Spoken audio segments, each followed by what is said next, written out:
Hey, my friends. Here's another fun project, turning a thrift into a treasure. Here is a little photo frame I'm working with, which you can get anywhere, whether you have them laying around the house or thrifting. I have some paints here and gallery glass paints, if anyone has heard of that, for creating a faux stained glass project. Now I've taken the glass out of here and I've printed an image, you can see here, of an anchor. I'm putting that on the back side of the glass, and I'm going to tape it here to stay in place. And I am going to trace this with the gallery glass leading paint.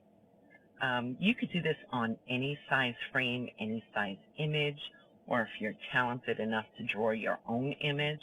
I'm not that talented. But here I have that in place. So I'm going to take the gallery glass leaded paint, here that is. In case you are looking to see where to purchase that, I do have that in my Amazon storefront. You can find the link at the top of my page. And I am just tracing this image.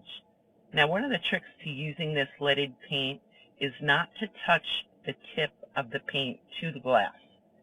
You want to hold it above and sort of just let the paint flow onto the design while you are adding steady pressure and squeezing the paint to come out. You may have to practice a few times to do it, but it's pretty easy. Now that I have that traced, I take off the back. I'm going to let that dry. Now I want to paint this frame. And again, you can use any frame, any size. It would be cool to use a frame that has a lot of detail in it, that you can use different paints to make that detail stand out. I'm getting these paints out that I had on hand.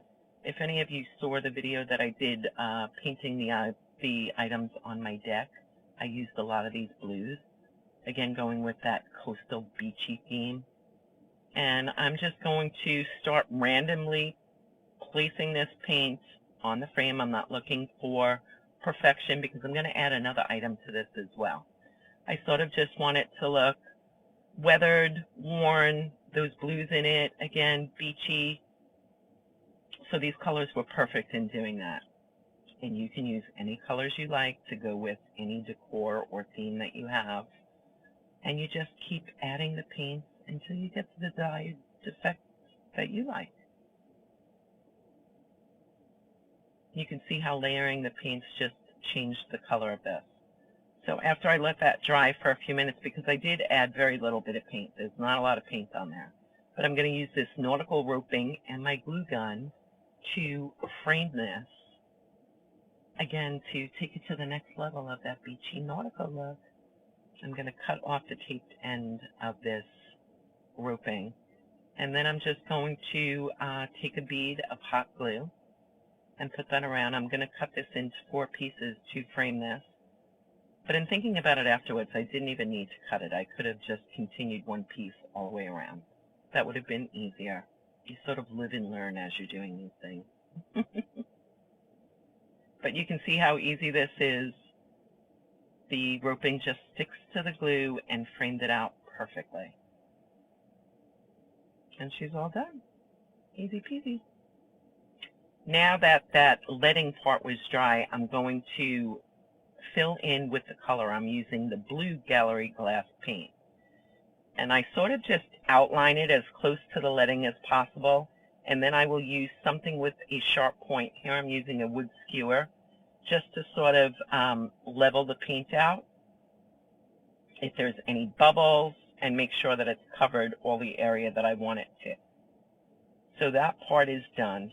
Next, I'm going to use the clear glass.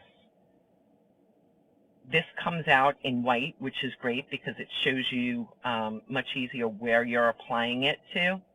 But I like to do this in a swirly motion, and you'll see when this is finished and dry why I do that. And the swirly motion, also, you don't want to cover all of the glass. You sort of want to leave a little bit of the glass showing. It gives that rippled effect when it is dry, and this is going to dry clear.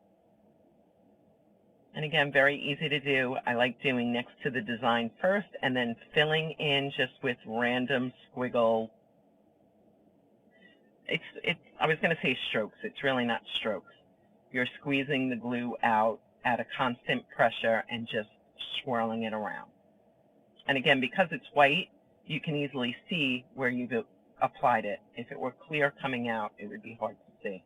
Now you can see why you do the swirly motions. See, and it looks like real leaded glass. And because I took the back off this frame, I don't want the back on it because I want the light to shine through, which gives it the beauty of that stained glass. I'm putting a bead of glue in just to hold this glass in, which will hold it perfectly. Let that dry for a minute, and here's the finished product. Look at how pretty that is. And here's where I added it on the deck with my other nautical beachy items. What do you think? Such a simple project to do. Try it. Let me know how it works for you.